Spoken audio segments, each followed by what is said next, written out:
and welcome to another episode of the Blues Focus podcast, airing every week on YouTube, Spotify, and Apple Music. I'm Kieran, your host for this episode, and with me this week I've got Elliot and Callum, hopefully for more than 5 minutes this time round. A couple of things to discuss, a shock transfer rumour as well, but we'll start with the draw away at QPR on Saturday. Go to Callum first this week for a change, being Elliot was complaining last week. Callum, what were your views on the draw away at QPR? Well, I mean, it's a game we should have won and we could have won, but another goalless game for us. Obviously, we will get onto it. The game last night was a better one. But yeah, 0-0 QPR, away from home. You'd always take a point away from home in the Championship, no matter who you're playing, really. But Spurs a little bit disappointing again, considering we had the better chances. But no, a point's a point. Fair enough, I suppose. What about you, Elliot? Your views on it? Happy with a point? Yeah, I'm always happy when we don't lose at QPR. I've got plenty of mates down here that support QPR, so I never hear the end of it. But yeah, like Cal touched on, we had chances to win the game, and it was pleasing to see that we had chances, especially on the counter attack. So hopefully we'll see sort of more of that counter attacking style of play when we go to Preston on Saturday. So yeah, I was pleased with it. I know there was a couple of opportunities that QPR also had as well, so it could have definitely swung either way. QPR don't look fantastic this season, to be honest. So yeah, it could have easily been 3 points, really. Yeah, I think Hogan had, was it 2 goals disallowed, I think, off the top of my head, I think it was. First start for the Blues for San Jose, though, who put a shift in at QPR. And again, last night looks like decent addition to the midfield, as we thought he would be. Do you think that's where he's going to stay now, in that holding role? Commentator loved to touch on it last night that he played at centre-back for Bilbao. I think I heard that a fair few times. But where do you see him fitting in? I see him fitting in, basically sitting in front of that back four, just in front of the 2 centre-backs. He'll slot in, hopefully, right next to them or right in front of them. And I think, as we've seen the last 2 games, it's enabled Gary Gardner and Sunjic either side of him to push forward and be a little bit more adventurous, just with that knowledge that they've got a player of a very good level and quality sitting right behind them. I think, as we saw last night, we'll touch on it in a minute, his distribution is pretty decent as well. So again, that's going to help the side tenfold going forward. Just to have that player that, when he is in possession of the ball deep, he's already looking up. He's already thinking about who to play the ball to. There's no panic, and it's the way he gets around the pitch. He looks like Sunjic, but just better, in my opinion. So yeah. Yeah, well, I'm excited for when he signed, and obviously now he's playing it.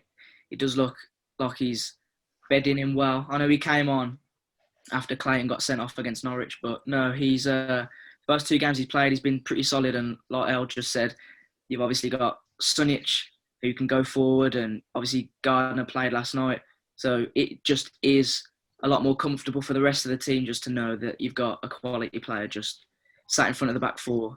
So yeah, no, I am excited, and I think that will be his position now. I think he'll just stay there. Yeah, for what it's worth, which isn't much, I do agree. He's fitting effortlessly into that middle, hasn't he, really? Just in front of the back four. Like Elliot says, and obviously we'll touch on it when we discuss the game from last night in a minute, but every single time we see him, his head's up looking forward, which I think's something that team has so far has lacked this season, without the likes of Terrell and what have you. All midfielders seem to want to just look sideways and keep the ball. So I suppose we'll see what happens there. But then moving on to last night's game, finally another win to discuss. Your thoughts on it, Cal? Happy with the performance last night and the result? Yeah, I mean, the performance was, again, getting there. It still wasn't as good as we can be. Well, no, 3 points. We haven't, second win of the season. Can't really complain. When Huddersfield equalised, I suppose the way they were playing, no one was really fantastic, but, typical Blues fashion, it was inevitable, really. Huddersfield were going to score, and obviously they did, but no, I always thought we were slightly more in control of the game, and obviously when it fell to Duke the way it did, first open play goal of the season, I suppose, was probably the best way we could have won it in the dying embers of it. So no, it was a good game, and good to get the 3 points. Obviously, just move on now to a tricky game on Saturday. Yeah, what about you, Elliot? What did you think about it last night? I thought first half they were brilliant. Once they got going, I think the first 10, 15 minutes, I don't think they barely touched the ball. And then when they did get hold of the ball, they were really good. They could have had 2 or 3 in the first half. But I think what we're going to see typically this season with a Karanka side is that once they go a goal up, especially at home, it's going to be a shut-up shot type of job. I think the second half was pretty much non-existent up until they scored the equaliser.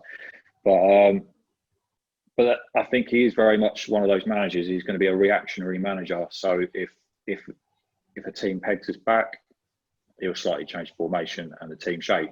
If it's still 1-0 and there's a possibility of hanging on to 3 points, he'll hang on to the 3 points all day long. He won't push to go for a second goal, which I haven't really got a problem with, to be honest. And I know when the equaliser went in last night, there was a lot of, on Twitter, there was a bit of a meltdown, wasn't there? 1-0 at home to Huddersfield, 8 points from 8 games. People were starting to panic a little bit and say, "Oh, this is just not good enough." And then 5 minutes later, everything's rosy again. But that's what football is. Football's all about it's fine margins, isn't it? At the end of the day, and you could say Wickham haven't been that bad this season. They've got 1 point, and they've just been on the wrong side of a few decisions, 1 goal deficits here and there.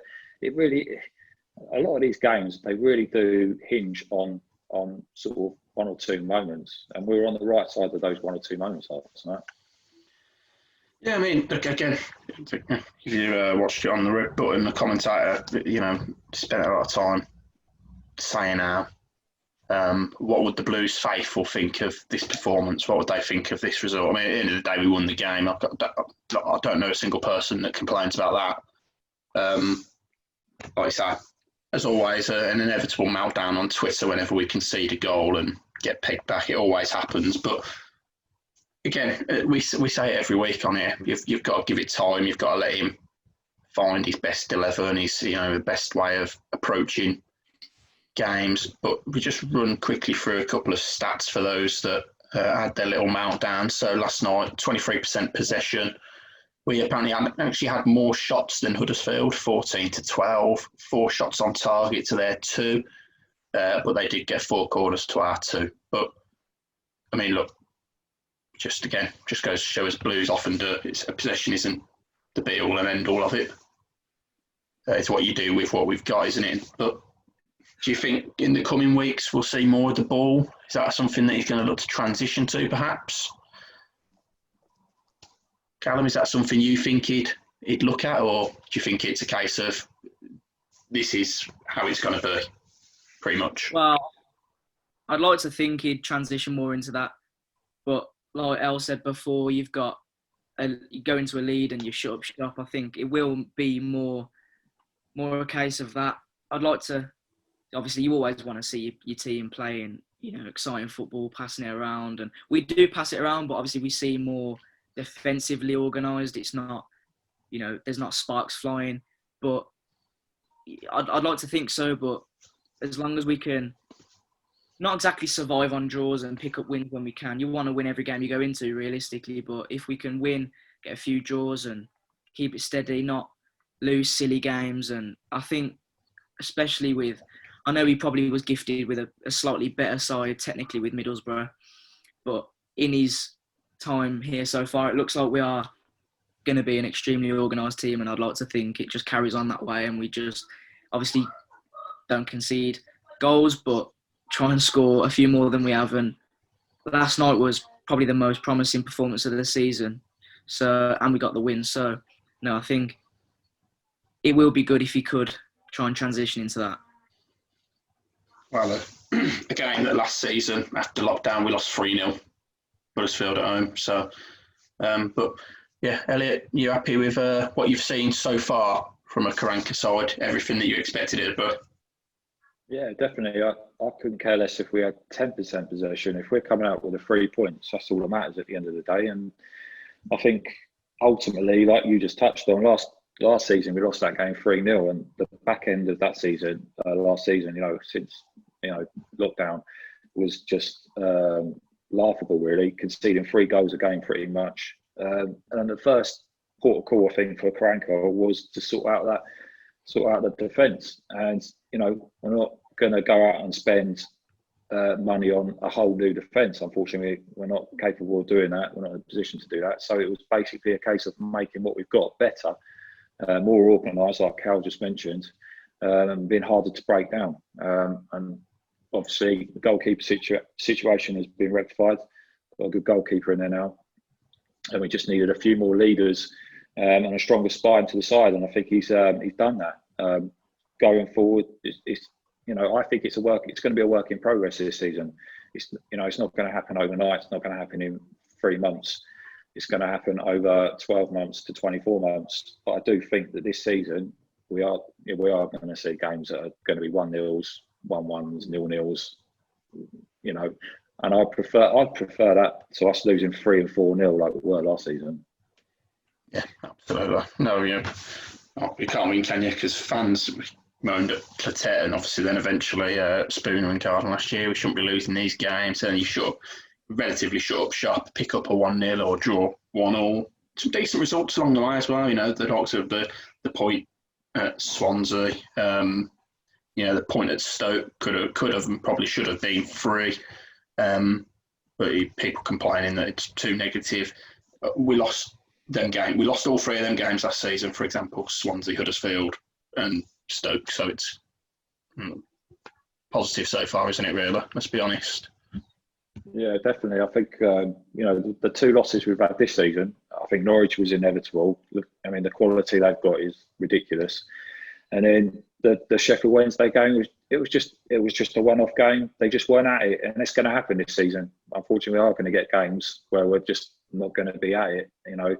We're not a polished team by any stretch. So it's it's going to take time. This season is definitely a transitional season. It's a season about becoming more difficult to beat, and so far they have been a lot more difficult to beat. Looking ahead now, anyway. Next up, Preston away on Saturday. Preston, who have lost every single home game so far this season, from what I can remember seeing last night. So, looking forward to it, or a bit pessimistic like the rest of us? What do you think, Cal? It screams a draw to me, to be perfectly honest. We touched on before recording, I think Preston, lost all their home games this season. It's typical being pessimistic for us to go there and get beat. But, the way we are looking this season, tough to beat, tough to even score against. So, yeah, we could nick a 1-0, but I reckon it'll be a draw. And with how good they are away from home, I don't see why we can't win, but it will be tough. But yeah, screams a draw from me. Could be just one of those boring 1-1s. But again, a point away from home, you will take it off the back of obviously beating Huddersfield. I mean, what are your thoughts, Elliot? Just looking down their results so far. So first game of the season, lost 1-0 at home to Swansea. Then lost 2-0 at home to Brighton in the Cup, then lost 1-0 at home to Stoke, lost 1-0 at home to Cardiff, and then 2-0 at home to Middlesbrough. So not even scored a home goal yet in competitive football this season. What are your thoughts on it? Yeah, really, really strange side. Yeah, just looking down the results at results here. They've obviously lost all 4 home games, and away from home they've taken a point at Norwich, beaten Brentford, QPR, and Huddersfield. So I really don't know what to expect. I think I'm with Callum on this one. I think it'll be like a 1-1 draw. And I think by the looks of it, Preston, I think prefer to play like, I'm just presuming from these results, but they obviously prefer to play like a counter-attacking style. So they could come unstuck against us on Saturday if we give them the ball, like we have done with other sides, and just say, right, there you go, there's the ball, now break us down. And once we win the ball back, we'll just counter-attack on you. So I think Mill done a good job last night, 1-2-0 down there. And they've got some useful players. I didn't even realise they had Kenneth Sabor up front. I think he scored last night for them. Jed Wallace is another good player they've got. So, yeah, they've done a good job last night. Mill, they played 3 at the back, I think, with wing-back, sort of a wing-back style. So I wouldn't be surprised to see Karanka sort of attack that game with another 3 at the back with the wing-backs, again, like he did at QPR. I see it divides opinion on Twitter, as many things do, but obviously that usually leads to Pedersen filling in at wing back. Is that somewhere that you can see him really playing? I mean, I see some people saying he's brilliant there, and some people saying he's not so good. But what are your thoughts on it? Do you think he fits in there? Me, I don't rate Pedersen as a wing back. I think he's more of just a solid left back. To be honest, actually, I think I prefer him as a left centre back. Pedersen, he's not quite got that turn of pace to deal with anyone that's quite tricky on the wing. He gets done ball watching quite a bit. Again, his distribution can be a little bit ropey. I think as we saw with Friend last night, he played left back, which was a bit of a surprise. Friend, I think he's got that bit more know-how.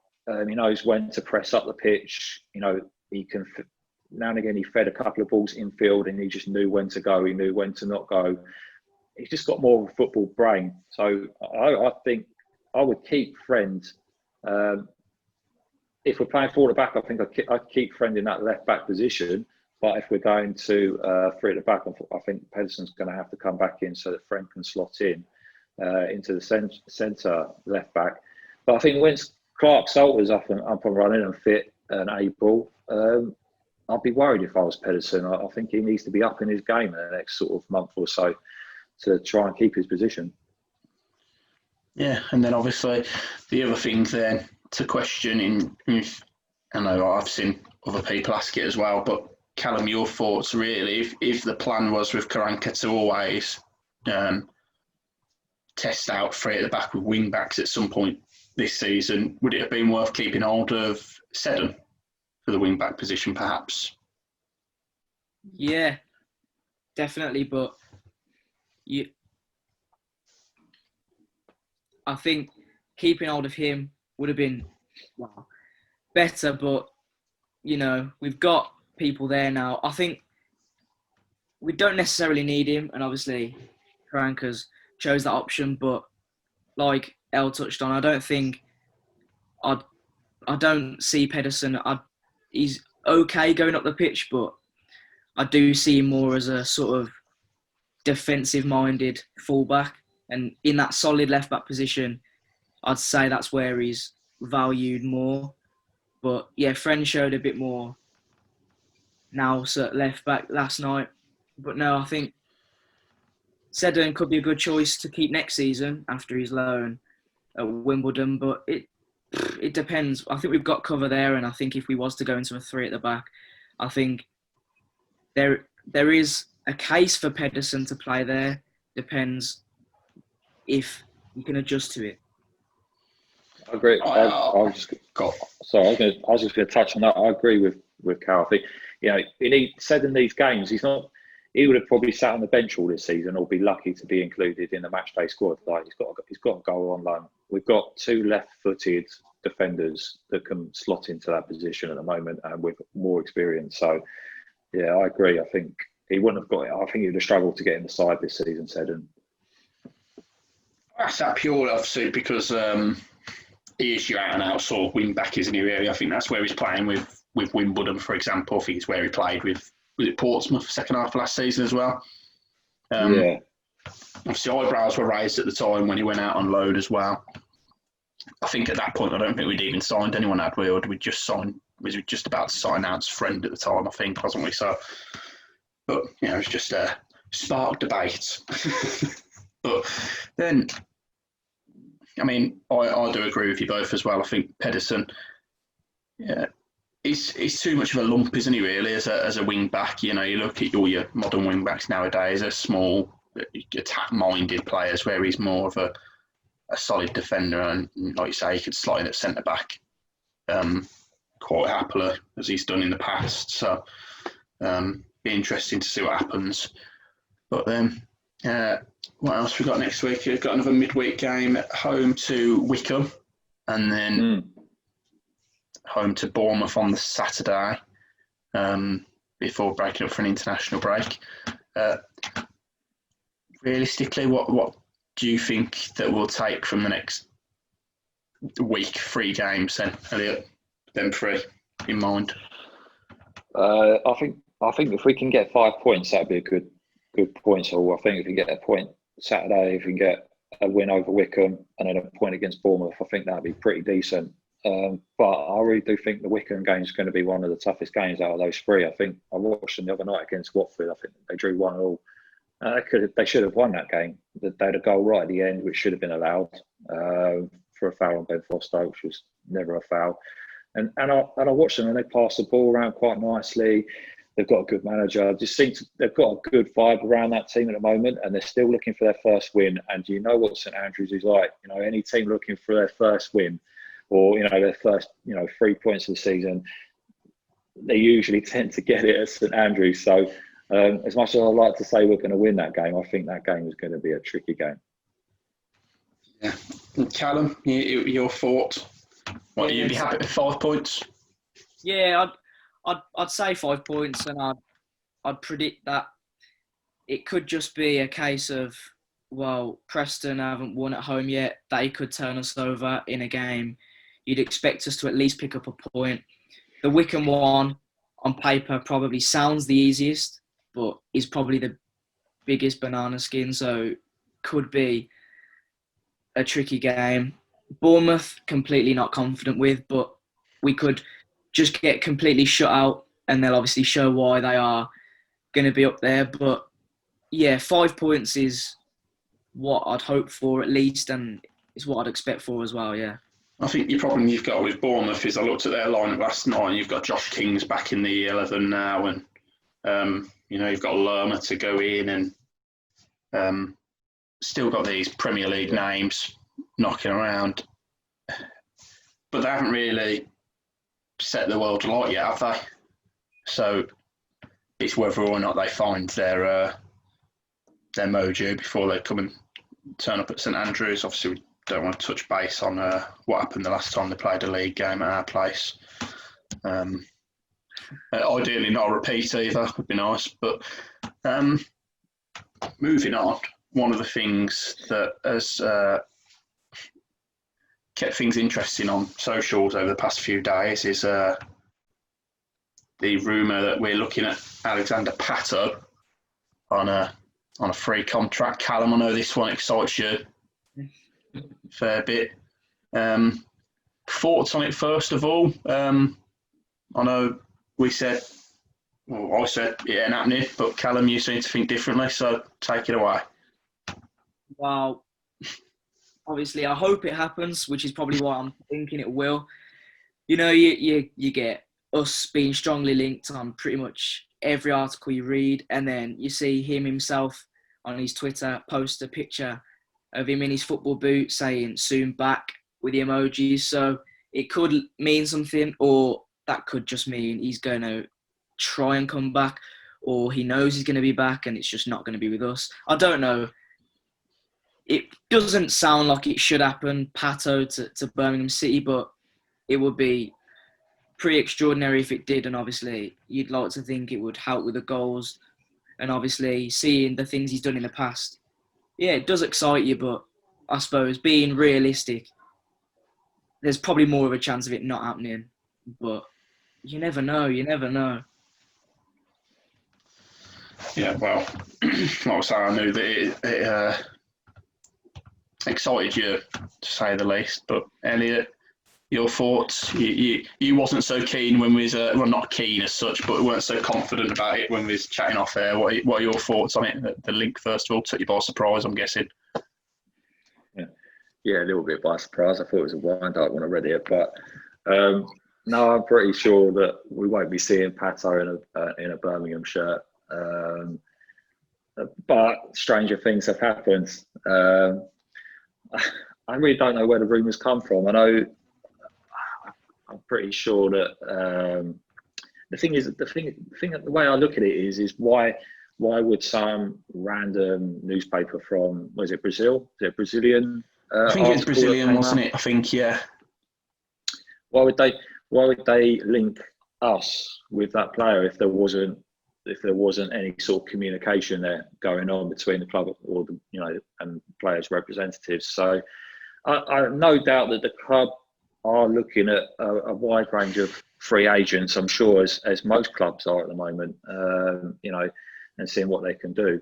But especially in the current climate, there's plenty of players that are without clubs. But I'll be very surprised if we see Pato in a Birmingham shirt. But I wouldn't be against it, that's for sure.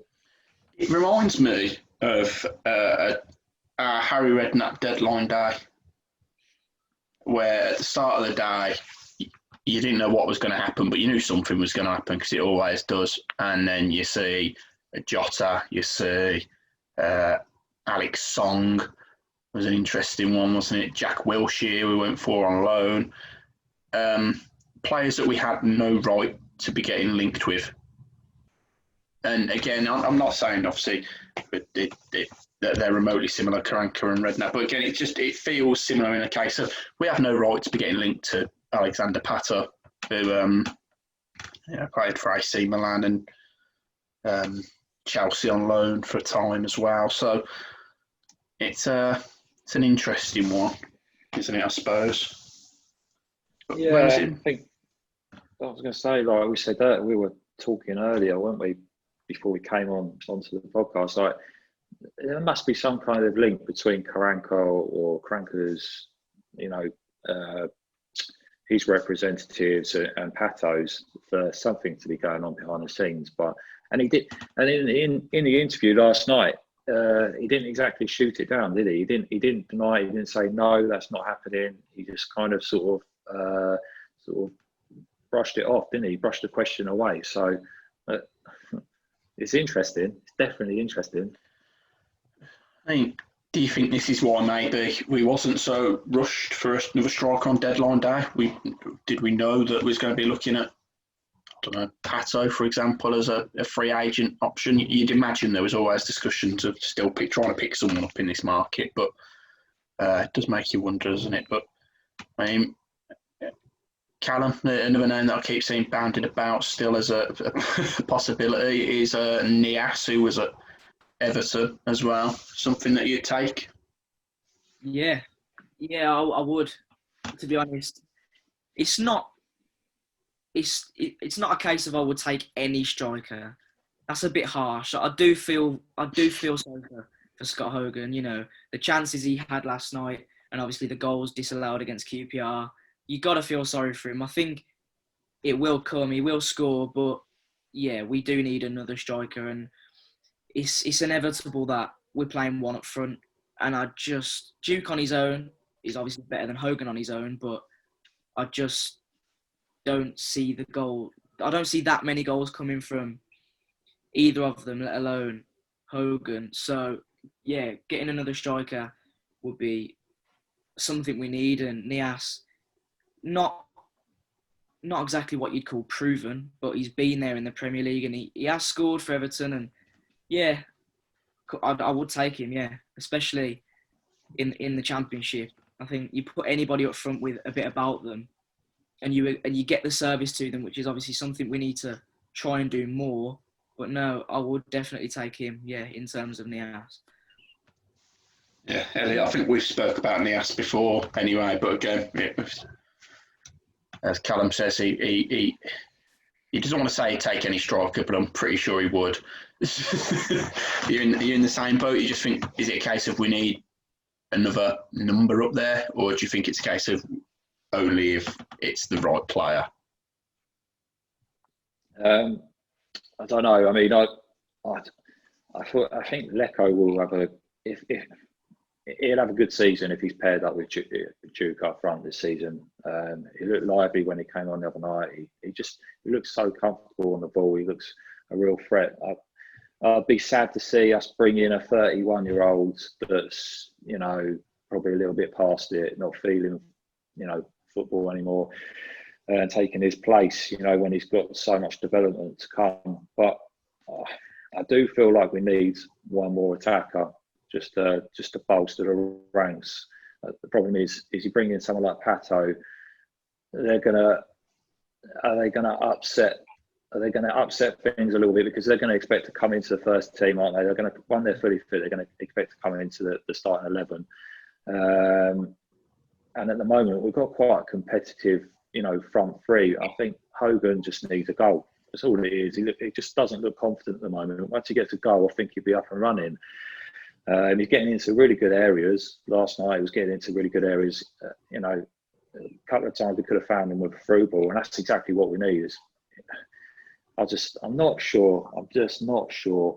I really don't know what to make of it at the moment. But I think what we've got at the moment up front is pretty decent. We just could have done with another, maybe either another out striker or just another winger. Well, I would say it's a case of we'll see what. I imagine the club's been looking extensively at what's available in the free market at the minute, just in case anything comes up, I suppose. Could be a few more interesting names we get linked to. Yeah, I didn't even realise that Pato was a free agent, to be honest. But I think Callum said it earlier. I didn't even realise he was only 31. We thought he was way gone, like 35, 36. So I was a bit surprised when we were linked with him, and to see he was actually still only 31. So yeah, pretty good. There you go. We'll see what happens, I suppose. So one more thing just to touch on quickly. The next Q&A coming up very soon, which will be myself and Callum joining me this time. I believe we're going to be sitting down with Marlon King, which will be an interesting watch. So join us for that. So we've got time for on this episode anyway. But thanks for tuning in again. Feel free to get us your questions on the socials at Blues Focus Pod. Like and subscribe to the YouTube channel, and until next time, see you soon.